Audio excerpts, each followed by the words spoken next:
Tu sais, des fois, en tant qu'homme, tu vas rencontrer des femmes qui vont te dire qu'elles sont abstinentes jusqu'au mariage. Dans cette vidéo, je fais la distinguo entre deux catégories de femmes. Les femmes vierges qui prennent l'abstinence et qui sont vierges, qui n'ont jamais rien fait. Souvent pour des motifs religieux ou spirituels, elles attendent le mariage. C'est tout à leur honneur à ces personnes. Elles n'ont jamais rien fait, c'est tout à fait cohérent. Par contre, il y a une catégorie de femmes que j'ai vraiment du mal à suivre, même en tant que croyant. C'est les personnes, les femmes qui ont déjà plus de 25-30 ans, qui ont déjà plusieurs enfants et qui vont te dire, parce qu'elles rentrent dans la religion souvent évangéliste ou musulmane, qu'elle prône l'abstinence jusqu'au mariage. Pour moi, c'est une position que je ne comprends pas. C'est très hypocrite. Ce n'est pas parce que tu rentres dans un nouveau courant spirituel, une nouvelle spiritualité, que ça annule toute ta vie d'avant.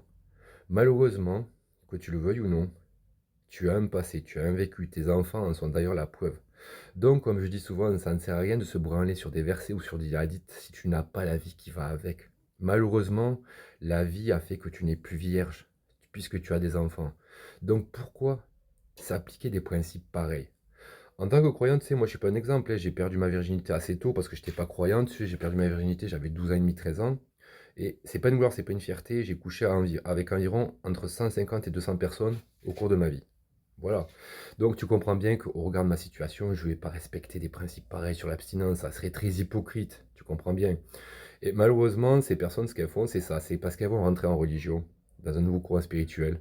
Elles vont s'appliquer des choses, malheureusement, des principes, qui est très hypocrite au regard de leur situation, qui n'est pas eux. Ça ne sert à rien de se branler sur des choses, comme je dis, si on n'a pas la vie qui va avec, malheureusement.